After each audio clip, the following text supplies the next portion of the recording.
Good evening दोस्तों। आज के इस सेमिनार के अंदर हम देखने वाले हैं डायबिटीज जो है उसके बारे में कंप्लीट हम जानने वाले हैं और डीप डाइट के बारे में कि डीप डाइट क्या होता है।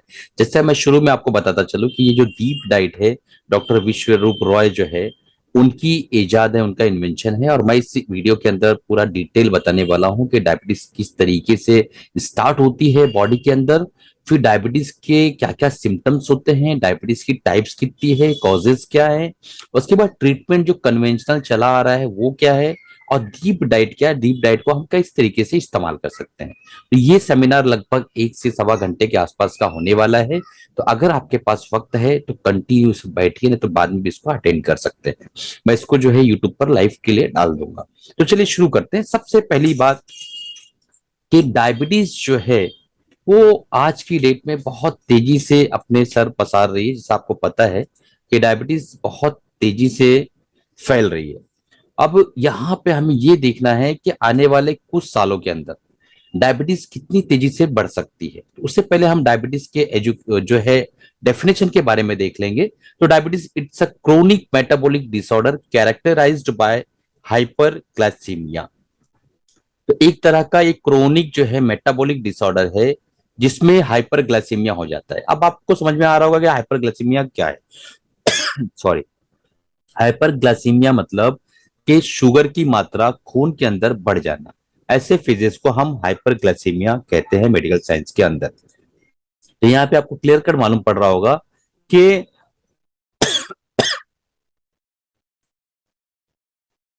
तो खून के अंदर जब शुगर की मात्रा बढ़ जाती है, ग्लूकोज की मात्रा बढ़ जाती है, उस कंडीशन को हाइपरग्लाइसीमिया कहा जाता है। तो किसी भी बदन के अंदर, किसी भी जिस्म के अंदर, किसी भी इंसान के अंदर खून के अंदर अगर चेकिंग के बाद ग्लूकोज की मात्रा बढ़ जाती है तो उसे हाइपरग्लाइसीमिया कहेंगे। और उस कंडीशन को ओवरऑल जो है मेटाबॉलिक डिसऑर्डर कहा जाता है, क्योंकि मेटाबॉलिज्म जो है लीवर डिसाइड करता है, और लीवर जो है कुछ ना कुछ उसके अंदर गड़बड़ी, कुछ ना कुछ बिगाड़ पैदा होने की वजह से जो है इस तरह की प्रॉब्लम आती है, इस तरह का डिटेक्शन आता है। अब ये जो हाइपरग्लाइसीमिक इंडेक्स होता है जो डिसाइड किया जाता है कि ग्लाइसीमिया हाइपरग्लाइसीमिया हो गया है, वो किसने डिसाइड किया है? हम और आप जैसे डॉक्टर साइंटिस्ट ने डिसाइड किया है कि ये लेवल के ऊपर जो इसको डायबिटीज कहा जाता है, इस लेवल के नीचे इसको डायबिटीज नहीं कहा जाएगा। पहले ये बात समझते चलिए ताकि आगे वाले वीडियो के अंदर जो है आपको सारी चीजें आसानी से समझ में आए। तो आगे देखिए, as a cardinal biochemical feature cause by deficiency of insulin. तो ये जो इंसुलिन की कमी की वजह से, यानी इंसुलिन का जो काम होता है वो होता है कि ग्लूकोज की मात्रा को, शुगर की मात्रा को ब्लड के अंदर नियंत्रण में रखना। तो इंसुलिन जो है उसकी कमी अगर हो जाए तो ये काम वो बराबर तरीके से नहीं कर पाता है, और जिसकी वजह से जो ये हाइपरग्लाइसीमिया की कंडीशन बॉडी के अंदर डेवलप हो जाती है, और उसे ही डायबिटीज कहा जाता है। इट्स एक्शन, ठीक है। तो इंसुलिन का जो एक्शन होता है manifested by abnormal metabolism of carbohydrate, protein and fat. ठीक। तो कार्बोहाइड्रेट, प्रोटीन और फैट, ये जो तीनों चीजें हैं, इसके अंदर मैनिफेस्ट होता है कि कार्बोहाइड्रेट और फैट और प्रोटीन का जो मेटाबॉलिज्म होता है लीवर के अंदर, वो डिस्टर्ब होने की वजह से जो है हाइपरग्लाइसीमिया इंडेक्स जो है बढ़ जाता है, हाइपरग्लाइसीमिया इंसान को हो जाता है। अब आगे चलते हैं, अगली स्लाइड में देख लेते हैं।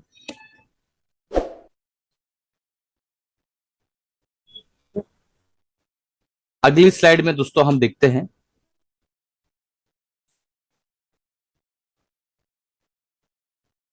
देखिए यहां पे मैं आपको एनाटॉमिकल स्ट्रक्चर बताता हूं कि ये जो होता है हमारा एक गॉल ब्लैडर होता है।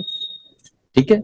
यहाँ पे एक तरह से देखिए, आप यहाँ पे क्लियर कट आपको समझ में आ रहा होगा, ये जो बड़ा ऑर्गन है ये लीवर है। यहाँ पे लिखा हुआ है स्टमक है ये, और स्टमक के जस्ट जो है करीब में, ठीक है, स्टमक के जस्ट करीब आपको यहाँ पे पेनक्रियाज दिख रहा होगा। ये पेनक्रियाज का जो ऑर्गन है, ये वाला ऑर्गन जो है, ये उज्व जो है, हम यहाँ से खाना खाते हैं, पेट में जाता है, हाजमा होता है, यहाँ पे मेटाबॉलिज्म होता है। और पेनक्रियाज का जो काम है उसी के ऊपर हम इंपॉर्टेंटली जो है आज फोकस करने वाले हैं, क्योंकि यही वो ऑर्गन है जो इंसुलिन को जो है निकालता है, इंसुलिन जैसे हार्मोन को रिलीज करता है, और जिसकी वजह से हमारी डायबिटीज जो है, हमारा शुगर जो है, देखिए एक क्लियर कट समझिए कि शुगर हमारे बॉडी के अंदर हर बार बढ़ता है। जब भी हम खाना खाते हैं, कोई मीठी चीज खाते हैं, स्ट्रेस में रहते हैं, शुगर बढ़ता है। बट इंसुलिन अगर प्रॉपरली निकल रहा है बॉडी से, तो उस वक्त हमारा शुगर जो है कंप्लीटली नियंत्रण में रहता है और इसी वजह से हम नॉन डायबिटिक कहलाते हैं। बट अगर इंसुलिन के अंदर डिस्टरबेंस आ जाए, इंसुलिन बराबर तरीके से काम ना करे, इंसुलिन बराबर तरीके से निकलना बंद हो जाए, तो उस वक्त जो है हमारी शुगर ब्लड के अंदर बढ़ी रहती है, वही हाइपरग्लाइसीमिया कहलाता है और उसी को डायबिटीज कहा जाता है। और ये मेटाबॉलिज्म डिसऑर्डर की वजह से होता है।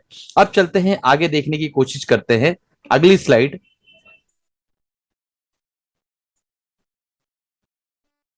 देखिए, अब मैंने इसको जूम कर दिया है और यहाँ पे आप देखिए पैनक्रियाज यहाँ क्लियर कट आपको दिखाई दे रहा है।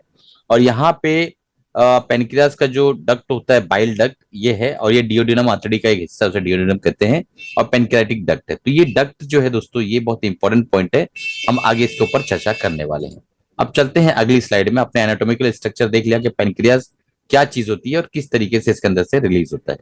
अब देखिए टाइप्स के जो है, डायबिटीज के जो टाइप्स होते हैं वो कितने टाइप के होते हैं। तो यहाँ पे डायबिटीज स्पेशली होता है दोस्तों type 1 diabetes, type 2 diabetes and gestational diabetes mellitus.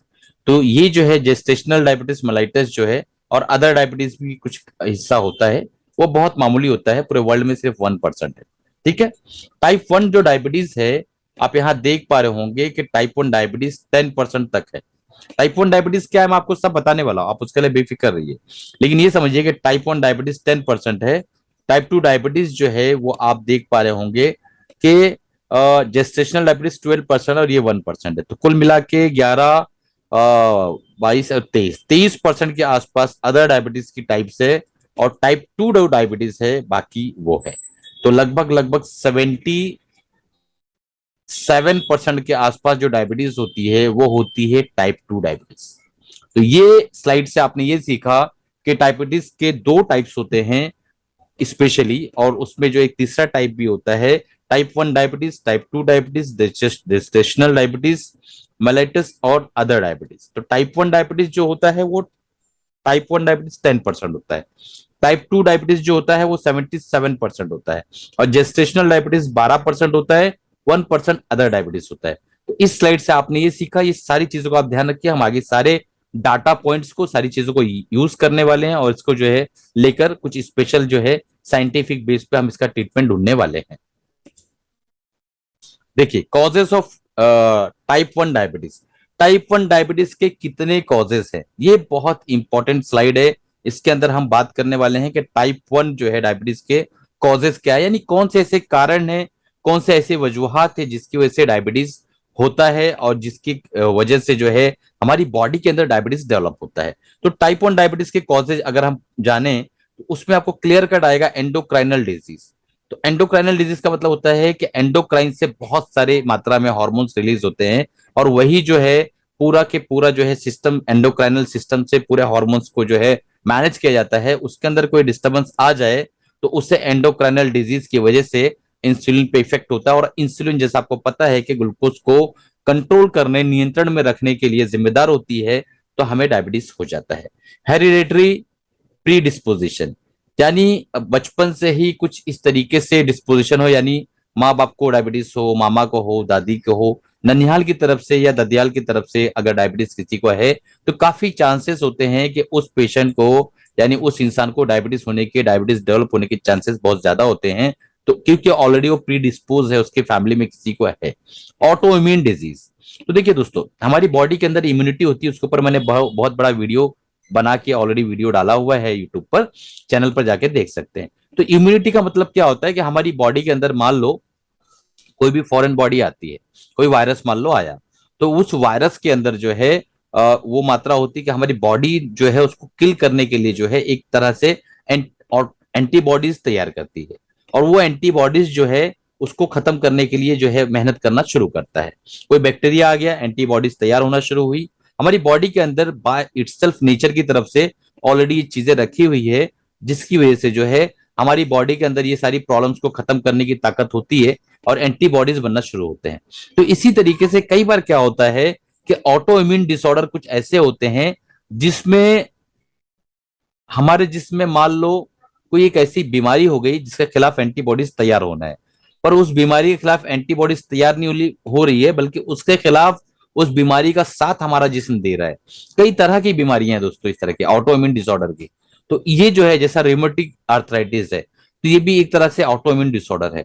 तो इंसुलिन जो है उसके अंदर डिस्टर्बेंस आ जाता है, और ये वजह है कि ऑटोइम्यून डिसऑर्डर की वजह से हमें जो है डायबिटीज का सामना करना पड़ सकता है।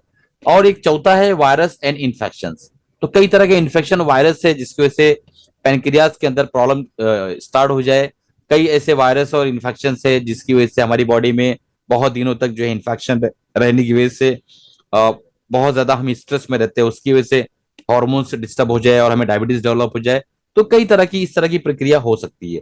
Autoimmune destruction of beta cells, beta cells के अंदर ही कुछ ऐसे हालात बन जाए कि बीटा सेल्स खुद को डिस्ट्रॉय करना शुरू कर दे, उससे ऑटोइम्यून डिस्ट्रक्शन कहेंगे।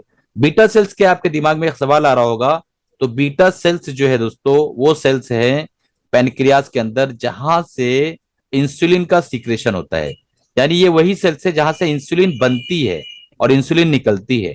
कोई भी चीज बनती है तो पता है ना, आपको कंपनियों में कोई माल बनता है तो वहां से वो निकलता है, फिर किसी एक जगह पे जाके वो स्टोर होता है, फिर वहां से निकलता है तो फिर एक जगह और जाता है, फिर वहां से वो डिस्ट्रीब्यूट होता है, फिर दुकानों पर आता है, फिर वहां से कंज्यूमर रिटेल इन्वेस्टर जो है जाके माल को खरीद के कंज्यूम करते हैं। ये भी बिल्कुल उसी तरीके से हमारे बदन के अंदर भी बिल्कुल इसी तरीके से प्रक्रिया बनाई गई है। तो ऑटो इम्यून डिस्ट्रक्शन होने लगता है बीटा सेल्स का, और इसी वजह से इंसुलिन का सिक्रेशन कम हो जाता है। डैमेज और रिमूवल ऑफ द पैनक्रियाज, कोई ऐसा कारण आ जाए जिसकी वजह से मान लो कोई हादसा हो गया, एक्सीडेंट हो गया और पैनक्रियाज ही डैमेज हो गया, उसको निकालने के असबाब बन गए, अब तो पूरा इंसुलिन निकलना बंद बॉडी से, अब क्या होगा? तो ऐसी कंडीशन में टाइप 1 डायबिटीज, क्योंकि टाइप 1 डायबिटीज उसे कहते हैं जिसके अंदर जो है इंसुलिन आपको बाहर से इंजेक्ट करना पड़ता है, टैबलेट फॉर्म में इंसुलिन की मात्रा को पूरी नहीं किया जा सकता है। तो इंजेक्टेबल डायबिटीज भी इसे कह सकते हैं अगर आप कहना चाहे तो, टाइप 1 डायबिटीज को।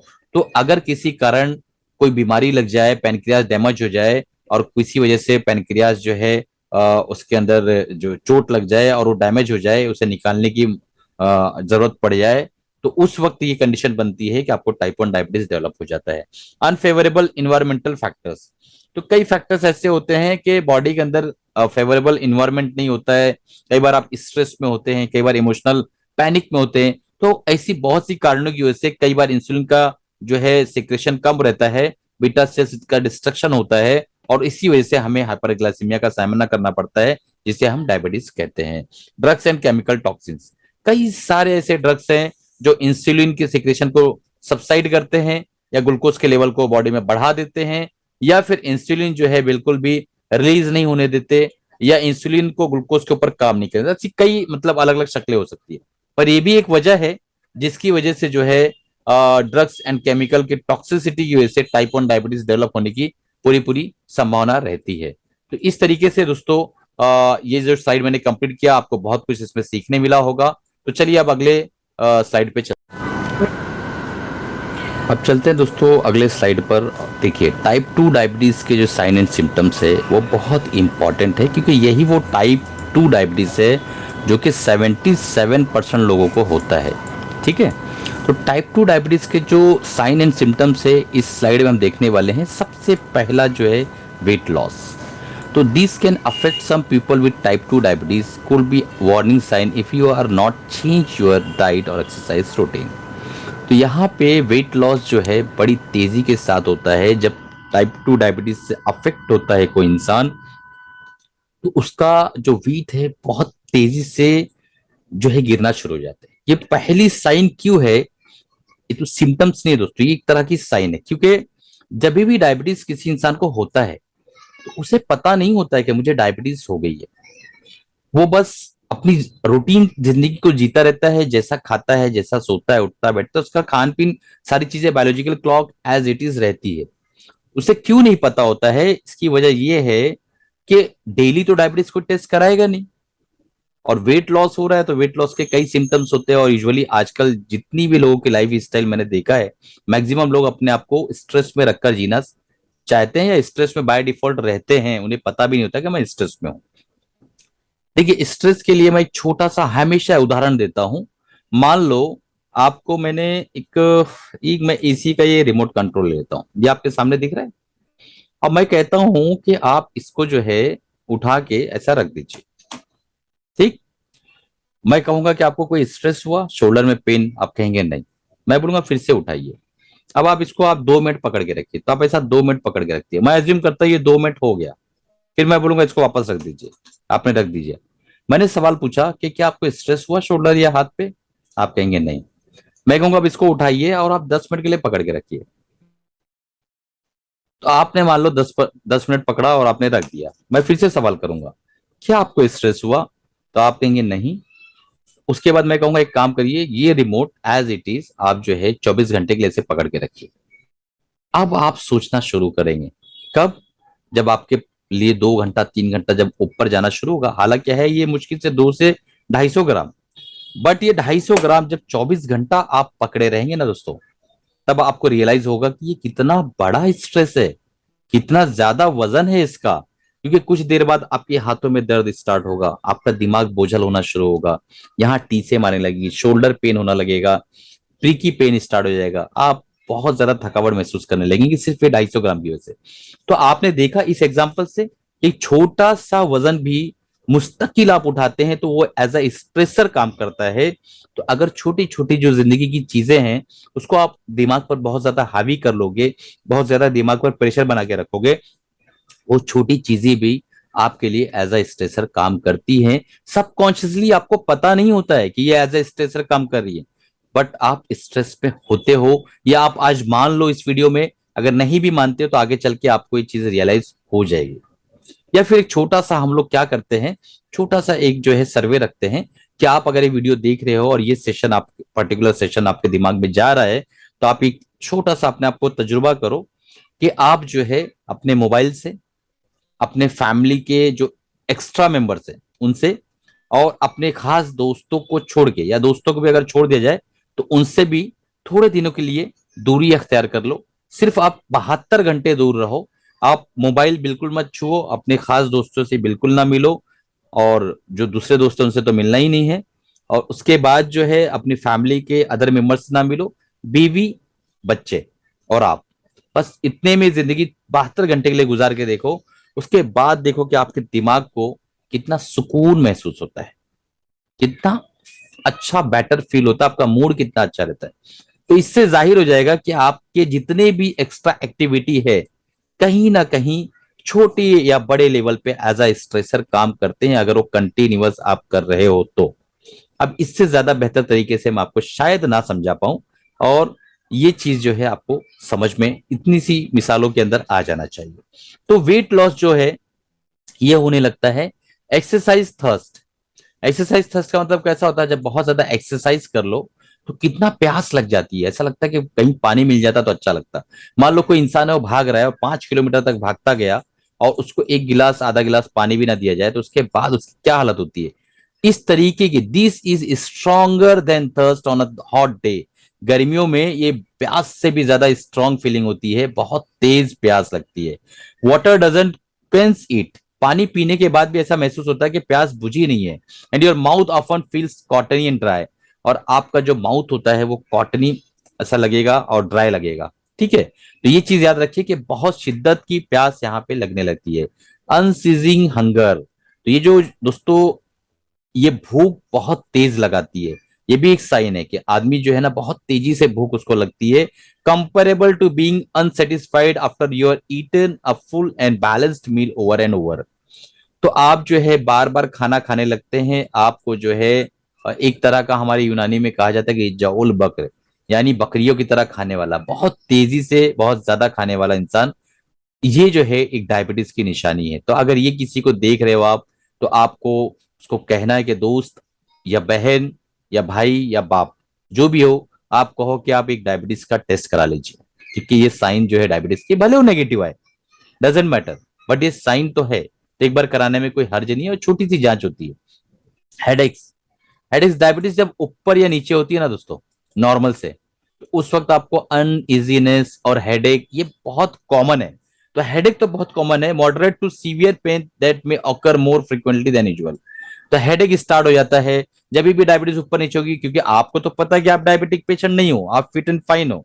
ये पहले पेशेंट के डिटेक्शन की अलामत हो रही है कि इस तरह की अलामतें शुरू होगी, तो ये सारी चीजें जो है आपको दिखाई देगी, और वो डायबिटिक पेशेंट रहेगा, उसे पता नहीं होगा। हेडेक्स, ड्राई माउथ, तो ड्राई माउथ के बारे में भी हमने बात कर लिया कि माउथ जो है हमारा ड्राई होने लगेगा, सूखने लगेगा, हमारा मुंह सूखना शुरू हो जाएगा। तो ये सारी अलामतें हैं, इस चीज को आप ध्यान रखिए। Weight loss, excessive thirst, unceasing anger, headaches, dry mouth, ये टाइप 2 की जो है ये साइन एंड सिम्टम्स है। इस तरीके की अलामत आज के बाद, इस सेमिनार के बाद कभी भी आपको दिखाई दे तो अपने जो है उस साथी को, उस दोस्त को, उस भाई को, इस बहन को कहना है कि आप जो है डायबिटीज का एक बार जांच करा ले, हो सकता है कि आपको डायबिटीज हो। ठीक है, देखिए दोस्तों, 7 कॉमन सिम्टम्स होते हैं डायबिटीज टाइप 2 के। वो हमने साइंस देख लिए, सिम्टम्स देख लीजिए। सबसे पहला सिम्टम्स हम शुरू करते हैं यहां से, ब्लर्ड विजन। जब डायबिटीज कम होती है तो आपको ऐसा लगेगा कि धुंधला सा दिखाई दे रहा है। जब बहुत ज्यादा दिनों तक डायबिटीज ज्यादा रहती है तो धुंधला तक दिखाई देता है। और रेटाइनोपैथी होती है। रेटाइनोपैथी एक ऐसी सिचुएशन है जिसके अंदर आप कंटिन्यू डायबिटीज ज्यादा रहता है तो आपको फील होता है कि आपको ना कम दिखाई देने लगा, यानी आपके देखने की क्षमता कम होने लगती है। रेटाइना के अंदर जो है आपको तकलीफ शुरू हो जाती है और उससे आपको विजन आपका धीरे धीरे कम होता चला जाता है। फंगल इन्फेक्शन आपको बार बार होगा। ठीक है, तो अगर आपको डायबिटीज है तो आपके जेनाइटल्स पे या स्किन पे फंगल इन्फेक्शन बार बार होता। तो ये एक स्पेशल जो है सिम्टम्स है कि अगर आपको डायबिटीज टाइप 2 है तो उस वक्त आपको एक सिम्टम्स बार बार दिखाई देगा कि फंगल इन्फेक्शन बार बार होने लगेंगे। तो आपको सतर्क रहना है कि शायद मुझे डायबिटीज है। ये एक चीज याद रखिए। अनएक्सप्लेन्ड वेट लॉस, वजन घटना शुरू हो जाएगा। 80 किलो का आदमी घट के जो है 60 किलो का हो जाता है, उसे पता ही नहीं चलता है कि मुझे क्या प्रॉब्लम है।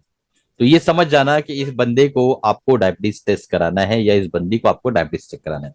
अनएक्सप्लेन्ड वेट लॉस, दिमाग काम नहीं करेगा, वेट लॉस हो कहां से रहा है या वेट लॉस हो क्यों रहा है, आपका दिमाग काम नहीं करेगा। Numbness of hand and feet, अक्सर और बेशतर आपके जो है पैरों के अंदर हल्का सा नमने से ठंडक का एहसास रहेगा। ऐसा लगेगा कि आपको कोई फील नहीं आ रहा है, ऐसा लगेगा कि उसके अंदर फीलिंग खत्म हो गई है। आपके पैर जो है कभी कभी ठंड हो जाएंगे और कई बार ऐसा होता है कि पैरों में जलन का भी एहसास होता है। तो अगर आपकी डायबिटीज डाउन जा रही है तो पैर जो है वो आपके ठंडे रहेंगे। डायबिटीज बहुत ज्यादा दिनों तक हाई रहती है तो आपके पैर जो है वो बहुत ज्यादा जो है उसके अंदर जलन का एहसास होगा आपको। ठीक है, फ्रीक्वेंट यूरिनेशन, ये बहुत कॉमन सिम्टम्स है दोस्तों, very very common, very very common. ये जो सिम्टम्स है बहुत कॉमन है। यहाँ पे आपको जो है दोस्तों ऐसे पेशेंटों के अंदर आपको बहुत ज्यादा जो है पेशाब करने की आदत दिखाई देगी, ये बार बार पेशाब करने जाएंगे। तो फ्रीक्वेंट यूरिनेशन, कांस्टेंट हंगर, ऐसा लगेगा बार बार भूख लग रही है, बार बार भूख लग रही है। ये बहुत इंपॉर्टेंट, दोनों दोनों ही सिम्टम्स वेरी वेरी इंपॉर्टेंट है जो एक डायबिटीज के पेशेंट को बहुत ही कॉमनली देखने मिलती है। स्लो हीलिंग ऑफ वुंड्स, ये जो है दोस्तों अगर डायबिटीज कंसिस्टेंट बहुत दिनों तक बढ़ी है तो आपने अपनी फैमिली में, अपने फ्रेंड्स के सर्कल में देखा ही होगा कि डायबिटीज के जो पेशेंट्स होते हैं उन्हें अगर कोई जख्म हो जाए तो जल्दी हील नहीं होता है, जल्दी भरता नहीं है। तो ये एक बहुत ही इंपॉर्टेंट जो है एक सिम्टम है डायबिटीज के अंदर। तो यहाँ पे हम लोग एक बार रिव्यू कर लेते हैं again. Blood of vision, fungal infection बार बार होगा, अनएक्सप्लेन्ड वेट लॉस होगा, numbness of hands and feet रहेगा, फ्रीक्वेंट यूरिनेशन होगा, कांस्टेंट भूख लगने का एहसास होगा बार बार, और स्लो हीलिंग ऑफ वुंड्स होगा। तो यहाँ पे देखिए आपके ये सारे सिम्टम्स आपको बहुत कॉमनली दिखाई देंगे। ये 7 सिम्टम्स बहुत इंपॉर्टेंट है जो डायबिटीज के मरीजों को होते रहेंगे दोस्तों। अब चलते हैं, हम आगे देख लेते हैं। देखिए potential warning sign of diabetes, जो सबसे इंपॉर्टेंट वार्निंग साइन है, सबसे पहला increase of frequency of urination, frequency बढ़ जाएगी। जैसी फ्रीक्वेंसी बढ़ी आपको फौरन अलर्ट हो जाना है कि शायद इसको डायबिटीज हो, ये बार बार पेशाब करने क्यों जा रहा है।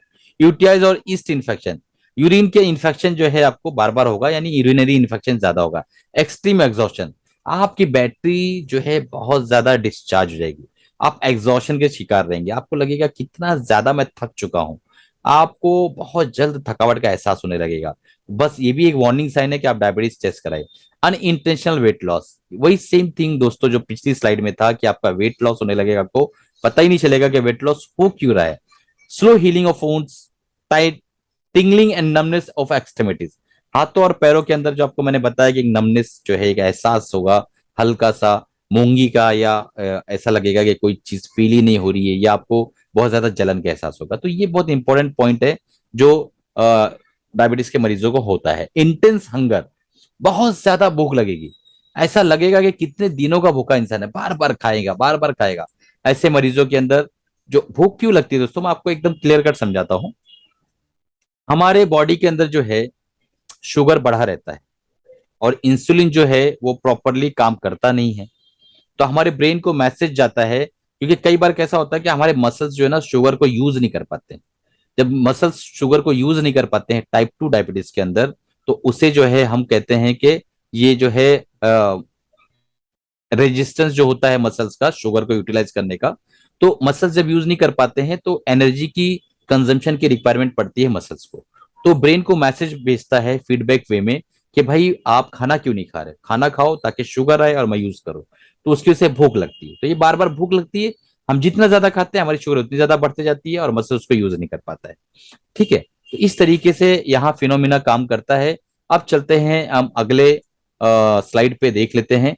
ट्रीटमेंट ऑफ डायबिटीज, कन्वेंशनल जो डायबिटीज का ट्रीटमेंट आज तक चलता रहा है वहां पर हम पहुंच गए हैं। तो यहाँ पे क्या होता है, जब डायबिटीज स्टार्ट होता है, टाइप 1 डायबिटीज तो इंसुलिन दिया जाता है, और टाइप 2 डायबिटीज है तो ओरल मेडिसिन दिया जाता है। टाइप 1 डायबिटीज में दोस्तों हमारा जो मसल्स है, जैसा मैंने आपको बताया, वो यूटिलाइज नहीं कर पाता इंसुलिन शुगर को। तो शुगर को यूटिलाइज नहीं कर पाता है तो उसकी कंडीशन में इंसुलिन डिपेंडेंट डायबिटीज हो जाती है, और यही जो इंसुलिन डिपेंडेंट टाइप 1 डायबिटीज होती है, जिसकी वजह से इंसुलिन हमें बाहर से लेना पड़ता है। हमारा पेनक्रियास बिल्कुल भी इंसुलिन निकालता नहीं है, हमारा पेनक्रियास बिल्कुल भी इंसुलिन जो है सीक्रेट नहीं करता है। टाइप 2 डायबिटीज में जो है पेनक्रियास थोड़ा बहुत काम करता है, इंसुलिन थोड़ी थोड़ी मात्रा में निकलती है, लेकिन जो है वो इतनी नहीं होती कि शुगर को कम कर पाए। तो इसीलिए हमें ओरल मेडिसिन लेना होता है ताकि पेनक्रियास ज्यादा से ज्यादा इंसुलिन का प्रोडक्शन कर सके और हमारी डायबिटीज को कंट्रोल कर सके। तो इस तरीके से अभी तक का जितना भी ट्रीटमेंट होता आया है होता रहा है।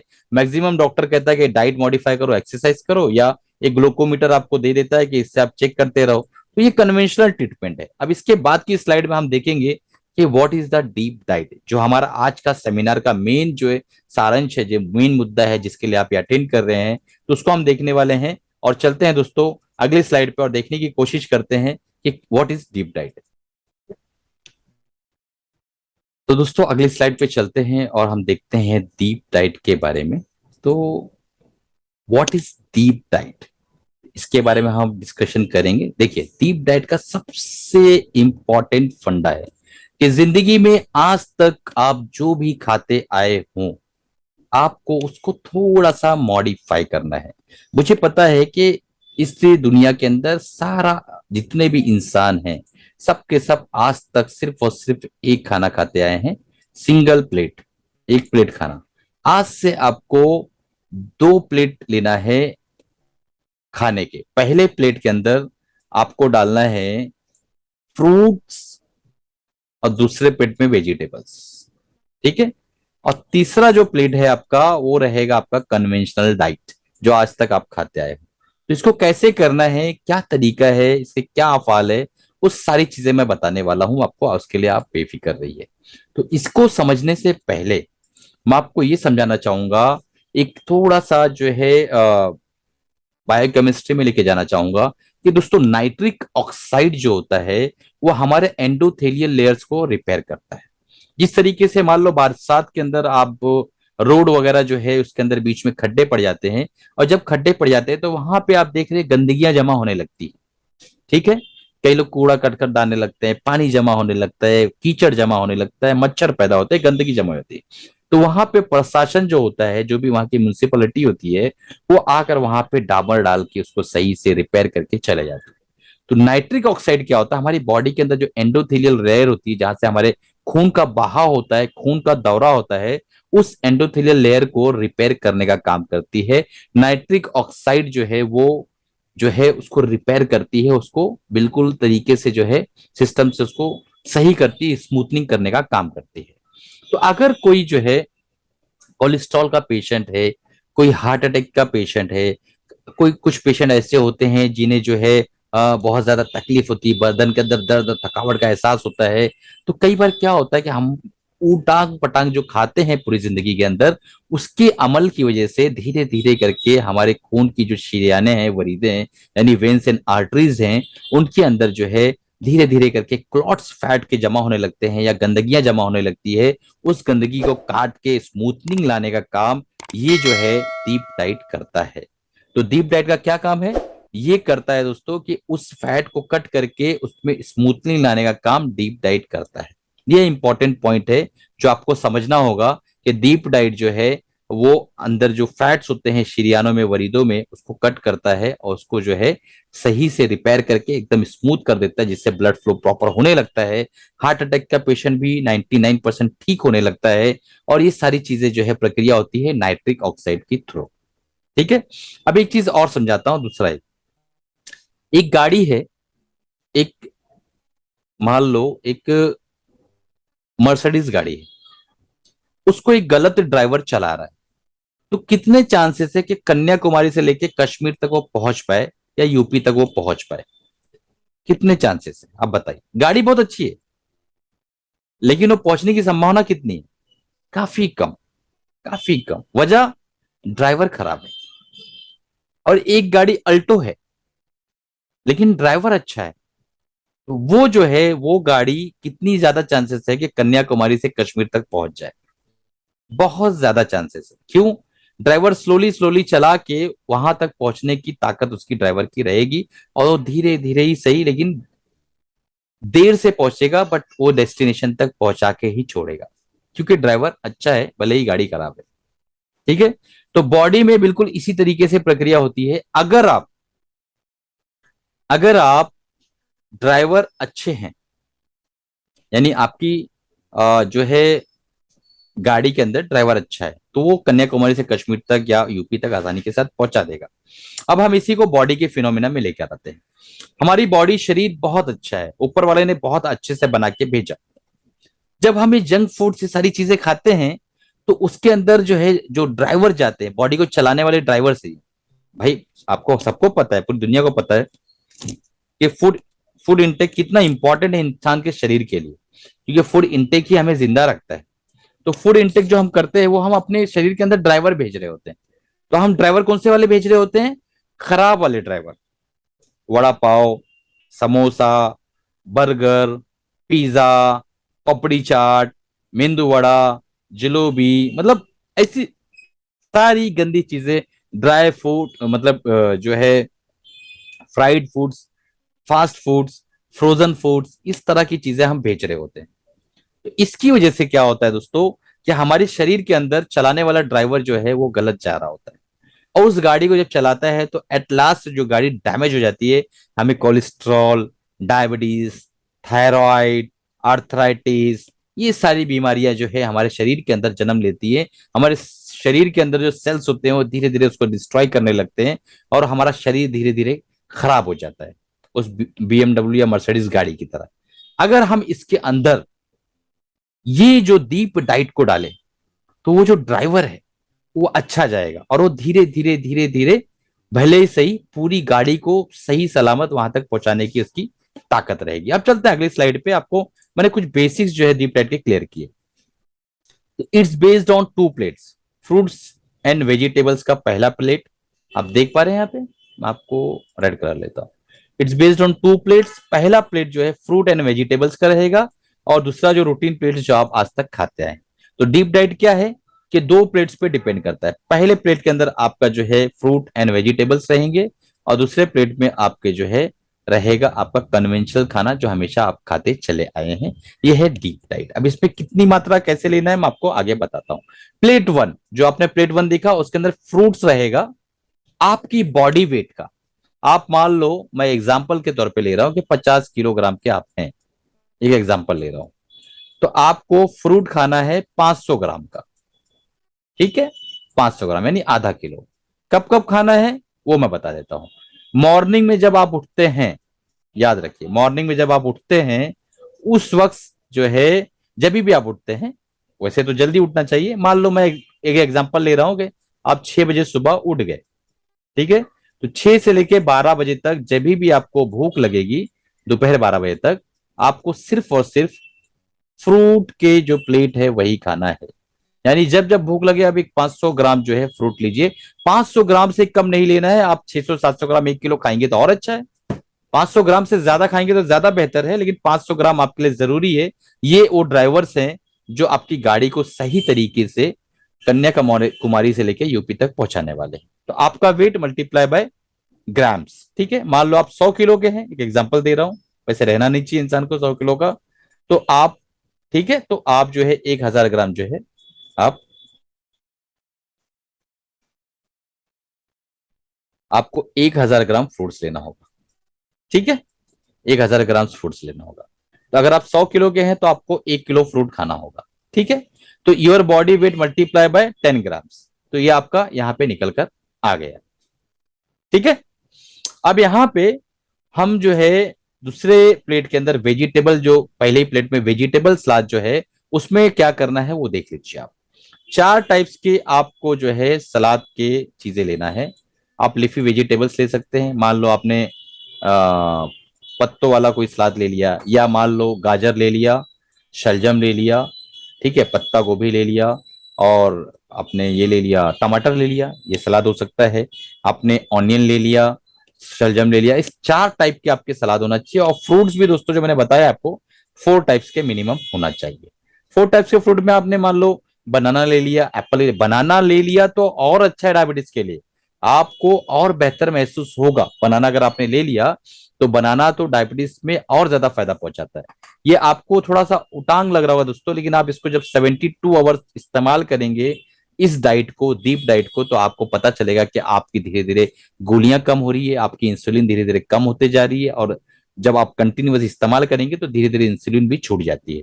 तो 4 टाइप के फ्रूट्स आपको लेना है और 4 टाइप के आपको वेजिटेबल्स लेना है। तो वेजिटेबल का जो प्लेट लेना है दोस्तों वो आपको लेना है आपके बॉडी वेट का हाफ। यानी मान लो आप 550 किलो के हैं तो आपको 250 ग्राम जो है सलाद लेना है। कब लेना है? आप जब बैठेंगे खाना खाने, मान लो लंच करने आप बैठे, नाश्ते में तो आपको सिर्फ फ्रूट्स लेना है, वो मैंने आपको बता दिया है। लेकिन ये कब लेना है आपको बता देता हूं। मान लो आपने लंच करने आप बैठे और लंच में आपको सबसे पहले वेजिटेबल सलाद खाना है 250 ग्राम, 4 टाइप का वेजिटेबल उसका सलाद।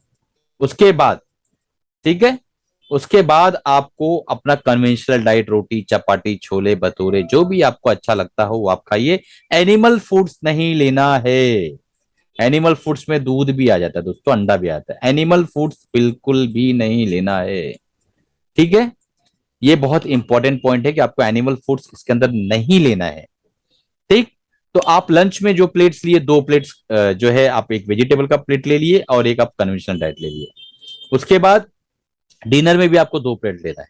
वेजिटेबल का 250 ग्राम, आपका अगर वजन 50 ग्राम है तो, और कन्वेंशनल डाइट। अब आप कहेंगे कि सर इतना सारा वेजिटेबल्स खा लेंगे तो भूख नहीं लगेगी। भूख नहीं लगती है तो ना खाओ, कम लगती तो कम खाओ। लेकिन याद रखो कि 2 3 4 दिन जाते जाते आपको ये डाइट से ना बहुत अच्छी भूख भी लगना शुरू हो जाएगी और आप बहुत अच्छे से खा भी पाएंगे। ये बहुत इंपॉर्टेंट पॉइंट है। जब आप इस चीज को करेंगे तो आपको पता चलेगा कि आप जो है बहुत अच्छे से खा भी सकते हैं और बहुत अच्छी आपको भूख भी लगना शुरू होगी। तो आई होप आपको ये पॉइंट क्लियर हो गया होगा कि इसके अंदर किस तरीके से जो है खाना आपको खाना है और किस तरीके से आपको इसके अंदर प्लेट्स को लेना है। मैं एक बार इसको रिपीट कर देता हूं ताकि आपको क्लियर हो जाए। तो देखिए, सबसे पहला पॉइंट, आपने मान लो सुबह उठे आप 6 बजे या आप 5 बजे या 8 बजे, जब भी उठते, तब से लेके दोपहर के 12 बजे तक आपको सिर्फ और सिर्फ फ्रूट्स लेना है, वो भी 4 टाइप के। कितने फ्रूट्स लेना है? 4 टाइप के। और फ्रूट्स कैसा लेना है आपको? अपने वजन का मल्टीप्लाई बाय ग्राम्स। तो आप समझ लीजिए मान लो 50 किलो के हैं तो आपको 500 ग्राम्स लेना है, ठीक है। 500 ग्राम फ्रूट्स लेना है, ये आपको खाना है। जब जब आपको भूख लगे आपको कुछ नहीं लेना है। चाय, ये सारी, चाय तो जहर है दोस्तों, मैंने इसके ऊपर एक वीडियो भी बना रखा है कि चाय जो है एक तरह का जहर है। आप वो वीडियो जाके देख लीजिए। 6 AM to 12 PM जो है आपको ये लेना है 500 ग्राम फ्रूट सलाद, ठीक है। ये छिलके के साथ नहीं दोस्तों, छिलका छिलने के बाद, तैयार करने के बाद आपको जो वेट आता है ना, उस वेट की हम बात कर रहे हैं, ये याद रखिएगा। अब यहाँ पे उसके बाद आप जो है लंच जब करते हैं तो लंच आप 2 बजे करिए, कोई प्रॉब्लम नहीं है, ठीक है। डिनर का स्पेसिफिक टाइम है, 1 बजे 2 बजे लंच कर लीजिए, ठीक है। लंच कर लिया आपने, लंच के टाइम पे आपको क्या करना है? 2 प्लेट लेके बैठना है। पहले प्लेट में 4 टाइप की आपकी सलाद्स होगी, पहले प्लेट में 4 तरह की सलाद होगी, और दूसरे प्लेट में आपको कन्वेंशनल डाइट होगा, रोटी चावल दाल छोटा जो भी चीज आपको पसंद है खाने में वो आप ले सकते हैं यहाँ पे। तो पहली प्लेट में आपकी 4 टाइप की सलाद होगी, ये 250 ग्राम होगी, क्योंकि आपका अगर वजन जो है 50 किलो का है तो इसका हाफ आपको लेना रहेगा, 250 ग्राम। सेम जो है आपको डिनर में रिपीट करना है लंच की तरह, same salad 2 plate, 1 plate salad 1 plate conventional diet. But ये जो है आप कोशिश करिए, 99% ट्राई करिए कि आपको सूरज की रोशनी से पहले, डूबने से पहले आपको डिनर कर लेना है। ये क्यों जरूरी है कि डिनर आपको सूरज के डूबने से पहले करना, क्योंकि दोस्तों कुछ इस तरह की जो है नेचुरल फ्रीक्वेंसीज होती है, कुछ नेचुरल जो है साइंस है कि सूरज डूबने के बाद हमारा जो पेट का जो पाचन क्रिया है वो स्लो डाउन हो जाता है, पाचन क्रिया स्लो डाउन हो जाता है। और जब ये स्लो डाउन हो जाता है तो उस वक्त जो है हमारा मेटाबॉलिज्म स्लो रहता है, और हमारी बॉडी जो है प्रॉपर मात्रा में उसको हजम नहीं कर पाती खाने को, और वो बाय डिफॉल्ट फिर वापस से as a energy as a sugar हमारी बॉडी में बढ़ना शुरू हो जाता है। तो किसी भी हाल में आपको डीप डाइट को जो फॉलो करना है तो प्रॉपरली आपको उस वक्त लेना है जब आपका यहाँ पे सूरज जो है डूबने वाला हो उसके पहले, यानी आपको मगरिब के पहले ले लेना है, ठीक है, सनसेट से पहले ले लेना है। अब चलते हैं अगली स्लाइड में दोस्तों, और वहां देखने की कोशिश करते हैं कि हमें क्या सीखने मिलता है। तो दोस्तों आप सोच रहे होंगे कि डीप डाइट के अंदर हम इतने सारे फ्रूट्स खाएंगे तो हमारी डायबिटीज क्यों नहीं बढ़ेगी। तो उसके लिए सबसे पहले ही स्लाइड में मैंने आप लोगों को बताया था कि डीप डाइट के अंदर जो है दोस्तों वो ड्राइवर्स होते हैं जो इंसान की शरीर के लिए जरूरी होते हैं, इंसान की लाइफ स्टाइल के लिए जरूरी होते हैं। तो डीप डाइट के अंदर जो है डायरेक्ट जो है ग्लूकोज नहीं होता है, बल्कि फ्रक्टोज सुक्रोज होता है। फ्रक्टोज जो होता है दोस्तों वो फ्रूट्स के अंदर जितनी भी ज्यादा मीठी चीजें पाई जाती हैं, फ्रूट्स, एप्पल हो गया, अब बनाना ले लीजिए, ठीक है, तो इस तरह की चीजें जो है वो डायबिटीज को नुकसान नहीं पहुंचाती है, उल्टा डायबिटीज कंट्रोल करने में स्लोली स्लोली ग्रेजुअली जो है धीरे धीरे डायबिटीज जो है हाई होता है और आपकी शुगर कंट्रोल में रहती है, पहली चीज। दूसरी चीज ये है कि इसके अंदर, ये डाइट के अंदर बहुत ज्यादा फाइबर जाता है। तो आज तक की जो थिंकिंग है, आजकल तो नए रिसर्च में भी आने लगा है कि डायबिटीज के अंदर शुगर से ज्यादा महत्व होता है फाइबर का। तो फाइबर जब ज्यादा बॉडी के अंदर जाता है, और किस शक्ल में जाता है, क्योंकि आप एक तो फ्रूट्स ले रहे हैं, साथ साथ 4 टाइप के वेजिटेबल्स ले रहे हैं, तो आपकी बॉडी में, शरीर में जो है फाइबर ज्यादा जाता है। जब फाइबर बॉडी में ज्यादा जाने लगता है तो उस वक्त जो है दोस्तों आपकी डायबिटीज कंट्रोल रहना शुरू हो जाती है, नियंत्रण में रहना शुरू हो जाती है। तो ये फाइबर ही है जो सबसे ज्यादा इंपॉर्टेंट पहुंचाता है और डायबिटीज के लिए सबसे ज्यादा फायदा पहुंचाता है। और फ्रूट से जो डायबिटीज को स्लोली स्लोली डायबिटीज शुगर जो है फ्रक्टोज जो है धीरे धीरे कन्वर्ट होता है और एनर्जी जो है फॉर्म करता रहता है, और डायबिटीज अचानक से स्पाइक्स नहीं आने लगता है। देखिए कैसा होता है, जब हम डायरेक्ट शुगर लेते हैं, मान लो हमने शक्कर खाया या शक्कर वाली चाय पी, तो हमारी शुगर ऐसी बढ़ जाती है, फिर वो ऐसी कम हो जाती है। तो ये जो स्पाइक्स है वो हमारे HbA1c को जो है, HbA1c आपने टेस्ट किया होगा, शायद आप लोगों को पता होगा। तो HbA1c जो है हेमोग्लोबिन से जो बॉन्ड होता है शुगर, उसे कहते हैं। तो ये जो है दोस्तों ये बढ़ा रहता है धीरे धीरे, इसकी जो पॉइंट है आमतौर पे ये 6.5 के अंडर में होना चाहिए इंडेक्स, बट ये जो है आप लोगों का बढ़ा हुआ आएगा अगर आप कंटिन्यू शुगर यूज कर रहे हैं तो, ठीक है। अगर आप ये शुगर यूज करते हैं हमारा जो है फ्रूट्स वाला, तो वो धीरे धीरे स्पाइक्स लेकर आता है, शुगर धीरे धीरे रिलीज होता रहता है, और धीरे धीरे डायबिटीज जो है एक लीनियर फॉर्म में धीरे धीरे धीरे ऊपर नीचे होती रहती है, और लास्ट में हमारा जो हेमोग्लो जो बाउंड होता है ये HbA1c एकदम नॉर्मल आता है, पहली चीज। और आप कभी भी दिन के टाइम पे शुगर की जांच कराएंगे तो आपको एवरेज शुगर नॉर्मल रेंज के अंदर दिखाई देगा। तो ये पॉइंट होता है जो बहुत इंपॉर्टेंट होता है। दूसरा जो है सलाद जब आप लेते हैं डीप डाइट के अंदर, तो उस सलाद के अंदर बहुत ज्यादा जो है आपने देखा होगा कि फाइबर होता है, फ्रूट्स में भी फाइबर होता है, सलाद में भी फाइबर होता है। तो ये जो फाइबर्स हैं ये खाने की प्रक्रिया को, मेटाबॉलिज्म को बहुत इंपॉर्टेंट जो है इसके लिए रोल अदा करते हैं और मेटाबॉलिज्म को सही करते हैं।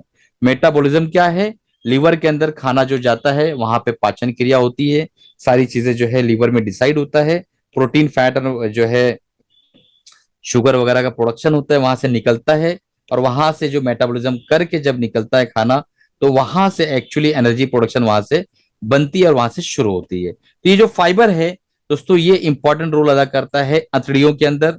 जब खाना हजम हो रहा होता है उस वक्त इसको प्रॉपरली एब्जॉर्ब कराता है और प्रॉपरली डाइजेस्ट करके एब्जॉर्ब करवाता है। ठीक है, ये फाइबर का इंपॉर्टेंट काम होता है। तो इसी वजह से डायबिटीज के अंदर जो है लाइफ स्टाइल मॉडिफिकेशन बहुत जरूरी होता है। तो आप अगर सही टाइम पर खाना नहीं खा रहे हैं, मान लो आजकल देख देख रहे होंगे आप कि बहुत सारे जो है ऐसे ड्यूटी वाले हैं, ऐसे जॉब वाले हैं, ऐसे एंटरप्रेन्योर हैं, ऐसे बिजनेसमैन हैं कि जो टाइम पर खाना नहीं खा पाते हैं। अगर आप दोस्तों टाइम पर खाना नहीं खाएंगे तो आपकी डायबिटीज जो है, हमारा इंसुलिन का कैसा बॉडी का फिनोमिना है कि आप मान लो 2 बजे खाना खाते हैं तो हमारी बॉडी का जो सर्केडियन साइकिल है वो 2 बजे के लिए जो है फिक्स हो जाएगी। उस टाइम पे इंसुलिन का प्रोडक्शन आपका अच्छा खासा होने लगेगा, क्योंकि बॉडी को पता है, ब्रेन ये जानता है कि 2 बजे खाना आने वाला है, तो पहले से तैयारी करके रखता है। बट अगर आपने आपके पेशे की वजह से कभी 2 बजे खा लिया, कभी 12 बजे खा लिया, कभी 5 बजे खा लिया, कभी 7 बजे खा लिया, तो ये सर्केडियन साइकिल जो है ये डिस्टर्ब हो जाता है और इंसुलिन का प्रोडक्शन फिर वहां पे हैम्पर होता है। और यही वजह है कि हमें हेमो हेमो हमारा जो ग्लोब ये है शुगर है वो बढ़ जाता है, हाइपरग्लाइसीमिया की कंडीशन डेवलप हो जाती है।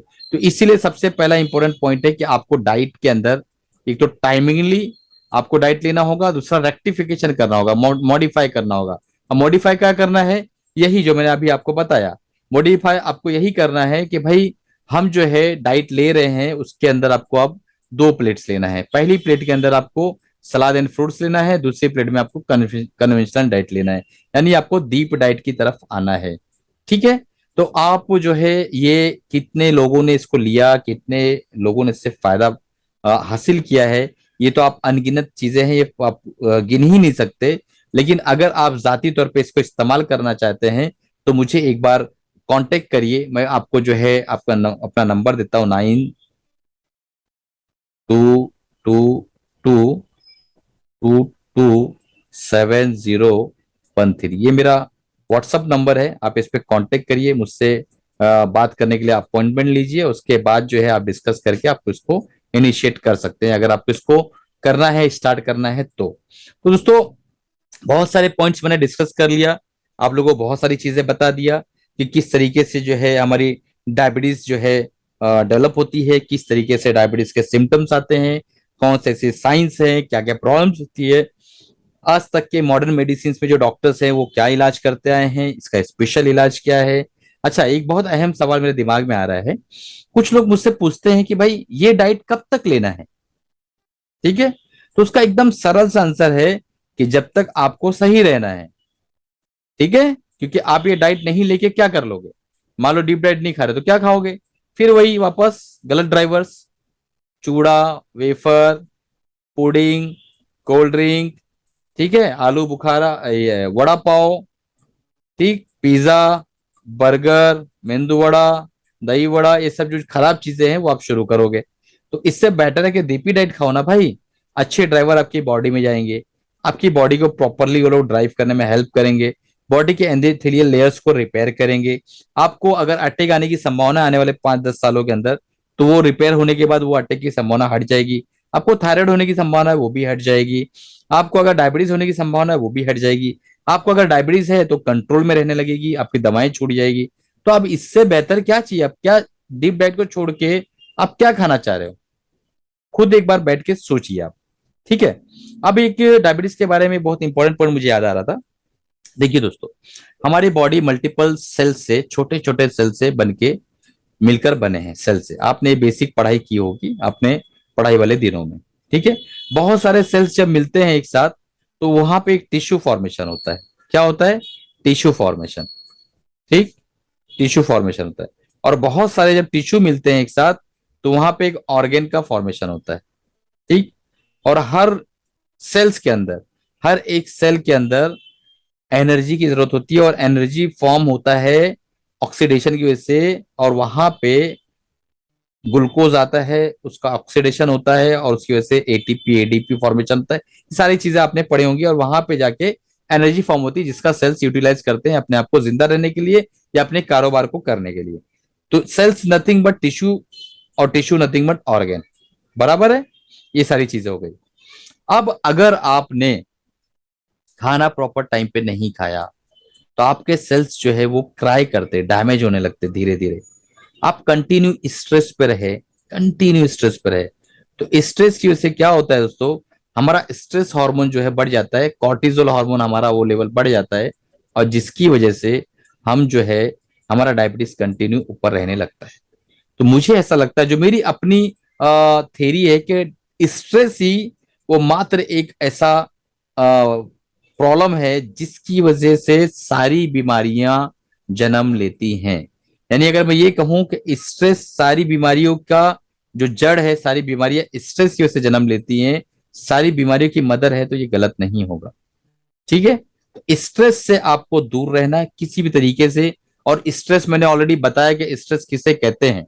मैंने ऑलरेडी बताया था कि आपको अगर खाली आपको इसी का रिमोट कंट्रोल भी पकड़ना हो एक दिन तक, यानी 24 घंटे तक, तो आपको वो एज अ स्ट्रेसर एक्ट करेगा। तो बारीक बारीक जो हमारी जिंदगी के अंदर छोटी छोटे स्ट्रेस है, उसमें इन्वॉल्व होने के बजाय उससे थोड़ा दूर रहने की कोशिश करिए, थोड़ा अवॉइड करने की कोशिश करिए, क्योंकि स्ट्रेस ही मात्र वो वजह है जिसकी वजह से सारी बीमारियां जन्म लेती है। मेरे साथ रिपीट करिए आप, स्ट्रेस ही मात्र वो वजह है जिसकी वजह से शरीर के अंदर लगभग सारी बीमारियां जन्म लेती है। तो दोस्तों, अब जो है हम लास्ट स्लाइड में जाने वाले हैं। इससे पहले लास्ट स्लाइड पे जाए, हम थोड़ा सा एक ब्रेक लेंगे, उसके बाद शुरू करते हैं।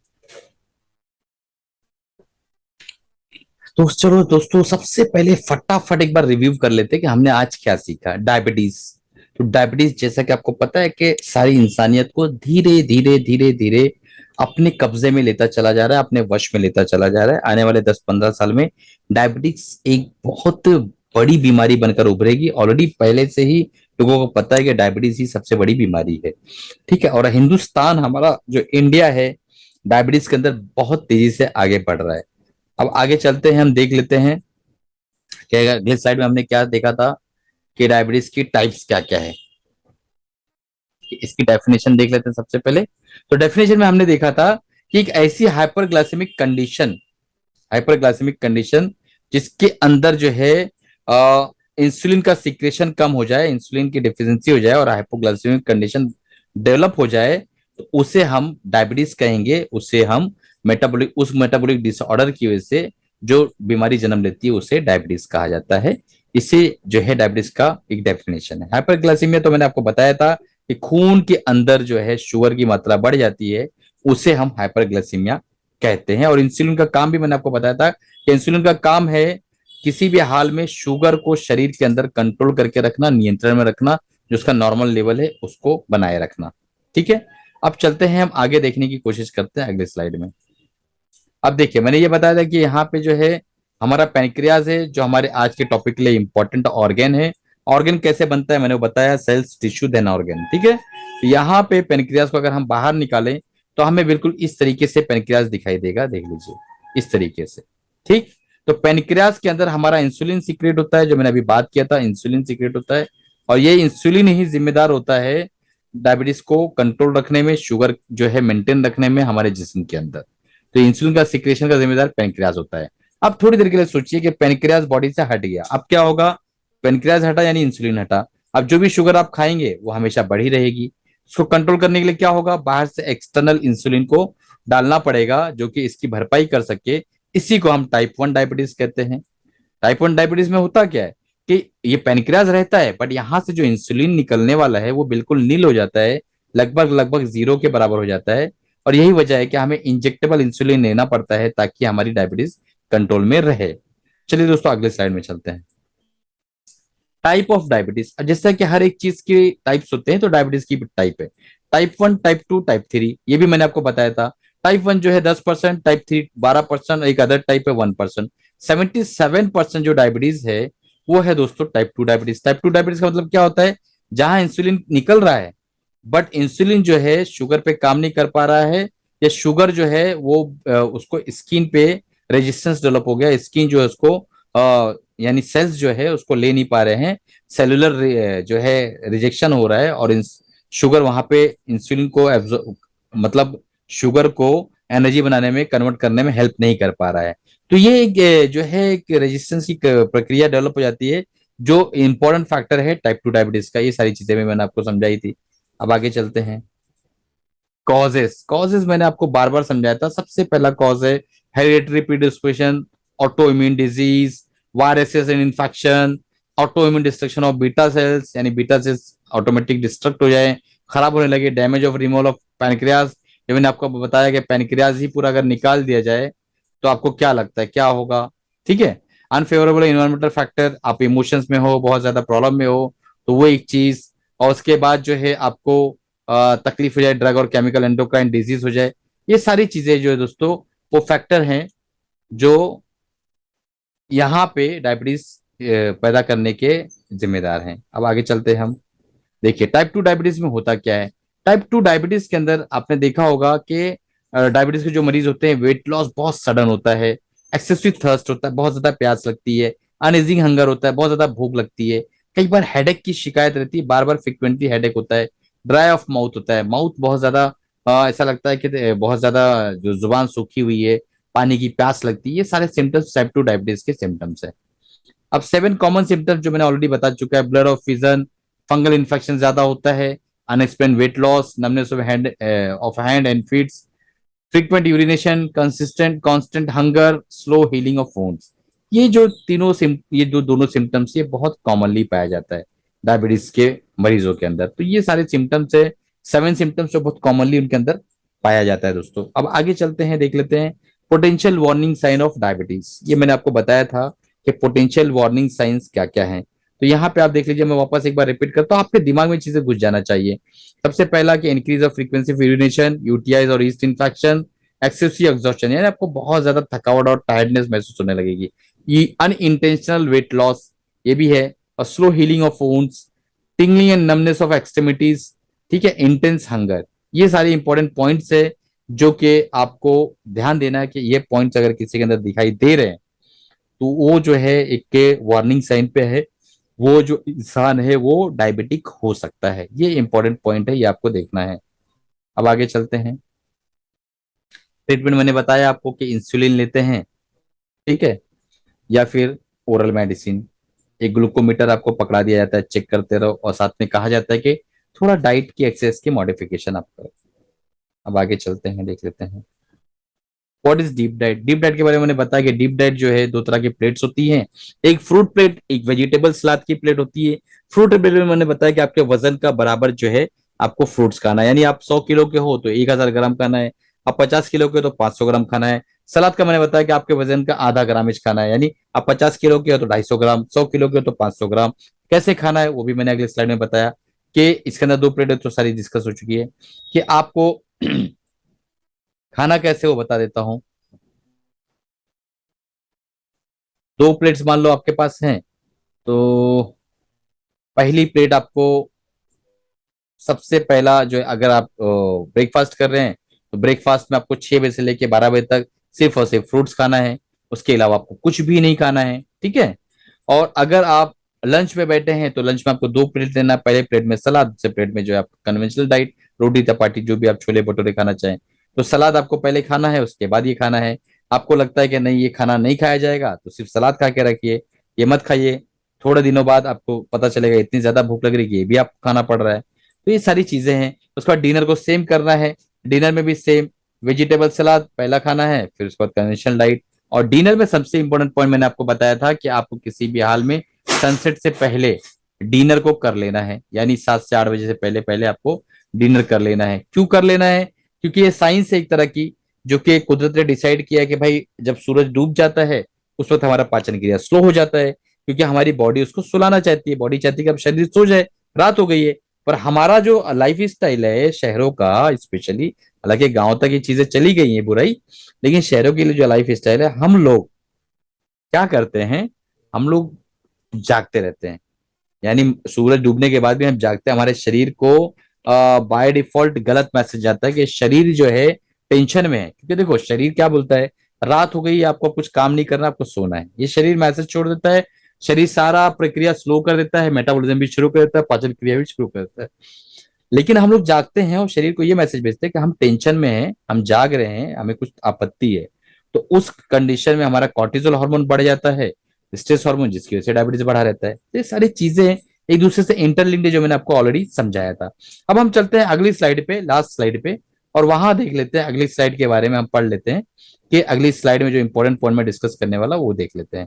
तो देखिए दोस्तों, सबसे पहले मैं आप लोगों को शुक्रिया अदा करना चाहूंगा कि आप लोग हमारे इस सेमिनार के अंदर आए और आपने इसको अटेंड किया, और आपने डीप डाइट के बारे में जो डॉक्टर विश्वरूप रॉय ने बताया है उसके बारे में पूरा एक्सप्लेनेशन को सुना शांति के साथ, और उसको समझा। अब अगर आप हमसे इलाज कराना चाहते हैं तो ये देखिए, यहाँ पे हमने एक नंबर दे रखा है, आपको यहाँ क्लियर कर समझ में आ जाएगा। 9768052120 एक नंबर है। दूसरा नंबर है 9222227013। ठीक है, ये 2 है। इस नंबर पे आप हमारा अपॉइंटमेंट बुक करिए। उसके बाद हमसे जो है आप बात भी कर सकते हैं, और साथ ही साथ अगर आप ट्रीटमेंट कराना चाहें तो ट्रीटमेंट भी करवा सकते हैं। हम ट्रीटमेंट क्या कर सकते हैं, सबसे पहले देखिए, डॉक्टर मजहस जो है हमारे ये क्लिनिक का नाम है, और ये वर्ल्ड वाइड रजिस्टर्ड है।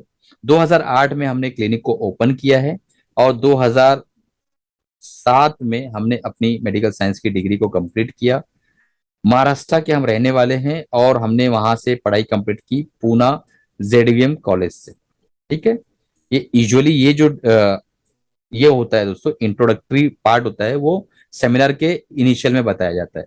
पर हमारा जो टॉपिक इतना इंपॉर्टेंट था कि मैंने सोचा कि पहले टॉपिक बताया जाए, उसके बाद अपना इंट्रोडक्शन लास्ट में हम देते रहेंगे। ठीक है, पूना जेडवीएम कॉलेज से हमने अपनी डिग्री ली। 2003 में हमारा एडमिशन हुआ था, उसके बाद 2007 के एंड में हमें डिग्री जो है प्राप्त हुई। अब यहाँ पे जो है 2008 में हमने क्लिनिक डाला, और कंटिन्यू आप लोगों की सेवा 2008 से कर रहे हैं। बहुत सारे मरीजों का हमने इलाज किया, सक्सेसफुल इलाज किया। 100 मरीज अगर हम देखते हैं दोस्तों, तो लगभग लगभग 90 मरीज ठीक ही हो जाते हैं। ठीक है, ये हमारा रेशो है। और यहाँ पे जॉइंट पेन का हम इलाज करते हैं, यानी मान लो आपके घर में अगर जोड़ों के दर्द के मरीज हैं तो उनका भी इलाज हो जाएगा। जॉइंट पेन का इलाज होता है हमारे यहाँ। एलोपेशिया हेयर फॉल का इलाज होता है। जो गंजापन किसी किसी को होता है उसका भी इलाज हम करते हैं। पाइल्स का जो है इलाज करते हैं। बवासीर के जो मरीज होते हैं, खान पीन की तकलीफ, बहुत ज्यादा उठा बैठक करना, या बहुत ज्यादा खड़े रहना, बहुत ज्यादा बैठे रहना, मल्टीपल फैक्टर है, कॉन्स्टिपेशन होना, उसमें पाइल्स होता है, उसका बहुत सक्सेसफुल इलाज है। पथरी के जो मरीजों की भरमार है हमारे यहाँ। पथरी अगर है किडनी के अंदर, तो हम लोग 99.99% जो है सक्सेस रेट के हिसाब से पथरी का इलाज करते हैं। अगर जो है दोस्तों पित्ते में है तो 70% तक गारंटी के साथ हम इलाज करते हैं। ठीक है, ओबेसिटी, मोटापा जो आजकल बहुत तेजी से घेर रहा है सारे लोगों को, ओबेसिटी भी एक कॉज है डायबिटीज डेवलप होने का। तो ये ओबेसिटी जो है, ये अगर किसी को है तो हमारा अपॉइंटमेंट बुक करके अपना इलाज शुरू करा सकता है। ओबेसिटी जो है 100 किलो के लोग हमारे यहाँ 75 72 के हो जाते हैं। प्रॉपर दवा और डाइट का हम यहाँ पे रेजिम उनको देते हैं। स्किन डिसऑर्डर, कई लोगों को देखा होगा आपने, काले धब्बे पड़ जाते हैं, छाइयां पड़ जाती है, व्हाइट दाग पड़ जाता है, स्किन डिसऑर्डर रहता है, बहुत सारी जगह इलाज कराते हैं नहीं होता है। वैसे लोगों का इलाज हमारे यहाँ पे होता है। फीमेल डिसऑर्डर, औरतों के अंदर जो है बहुत सारी बीमारियां होती है। मेंसेस का कम ज्यादा आना, मेंसेस का इरेगुलर आना, एक ही महीने में 2 बार मेंसेस आना, मेंसेस बहुत ज्यादा जाना, मेंसेस का बिल्कुल ना आना, महवारी का ना रुकना। ठीक है, तो ये सारी चीजें जो होती हैं हम यहाँ पे जो है उनका इलाज करते हैं। और ये औरतें जो हैं हमारा जो है अपॉइंटमेंट फिक्स करके कांटेक्ट करके अपना इलाज करा सकती है। मेल फीमेल इनफर्टिलिटी, यानी आपको पता है कि मर्द और औरत दोनों के अंदर इनफर्टिलिटी डेवलप होती है। तो मेल इनफर्टिलिटी, और कई बार मर्दों के अंदर जो शुक्राणु होते हैं उनकी कमी होती है, जिसकी वजह से वो जो है बाप बनने के काबिल नहीं होते हैं, तो उनका इलाज सक्सेसफुली किया जाता है। और फीमेल इनफर्टिलिटी यानी माहवारी की डिस्टर्बेंस की वजह से, या पीसीओडी का प्रॉब्लम है, पीसीओडी है, फॉलिकुलर जो है डिस्टर्बेंस है, प्रॉपर फॉलिकल्स बन नहीं रहे हैं, और जो है साथ ही साथ जो है पीकॉस है। ठीक है, ये सारी बीमारियां औरतों की बीमारियां हैं। बच्चेदानी में सूजन, महीने का बराबर ना आना, अंडे की थैली में अंडा ना बनना, प्रॉपर रिलीज ना होना, रिलीज होने के बाद फूटना नहीं, ये सारी प्रॉब्लम की वजह से उनके अंदर इनफर्टिलिटी हो, उसका भी हम लोग बहुत बेहतरीन तरीके से इलाज करते हैं। छोटे बच्चे आपने देखा होगा अक्सर बिस्तर पे पेशाब करते हैं, माँ बाप उनको डांटते हैं। उनको डांटिए मत, तो प्यारे बच्चे हैं, फरिश्तों की जैसे बच्चे हैं, उनको डांटना नहीं होता, उनका इलाज करना होता है। कई ऐसे कारण है, जैसे बच्चे जो बिस्तर पे रात में पेशाब कर लेते हैं, उनको मैसेज नहीं जा पाता है ब्रेन से कि उसे पेशाब लगी, तो वो उठ नहीं पाता है, और ना उठ पाने की वजह से वो पेशाब कर देता है। तो उसमें डांटने की जरूरत नहीं है, आवश्यकता है दवाओं की। तो आप दवाइयां उनकी भी अपॉइंटमेंट लेके करा सकते हैं। गुप्त रोग, जो मर्दों के अंदर आपने देखा होगा कि आमतौर पर कई बार मर्दाना कमजोरी लाक हो जाती है बच्चों के अंदर, या शादीशुदा इंसान के अंदर भी कमजोरी आ सकती है, या शीघ्र पतन, पतलापन जो है, और जो है दोस्तों जिरियान जैसी कैफियत, पेशाब के अंदर जो धातु का जाना, ये सारी जो कैफियत है, ऐसी प्रॉब्लम के अंदर भी आप हमारा अपॉइंटमेंट बुक कर सकते हैं और हमसे इलाज कर सकते हैं। तो हम जो है लगभग लगभग 14 सालों में आपकी सेवा में जो है लगे हुए हैं दोस्तों। तो अगर आपको हमारा जो ये सेमिनार पसंद आया, तो इसको जो है दोस्तों चैनल को सब्सक्राइब कर लीजिए, बेल बटन दबा दीजिए, ज्यादा से ज्यादा लोग तक ये शेयर करिए, ताकि उन्हें कुछ तो नॉलेज मिले डायबिटीज के बारे में। और साथ ही साथ हमारा जो ये डिस्क्रिप्शन पसंद आया, तो हम हमारा अपॉइंटमेंट बुक करके आप हमसे इलाज की प्रक्रिया शुरू कर सकते हैं और अपना इलाज शुरू कर सकते हैं दोस्तों। एक बार फिर से आप लोगों का शुक्रिया अदा करना चाहूंगा कि आपने इस सेमिनार को बड़ी सब्र के साथ, बड़े इत्मीनान के साथ सुना, और अब जो है दोस्तों आप अपने दोस्तों तक इसको शेयर करने वाले हैं।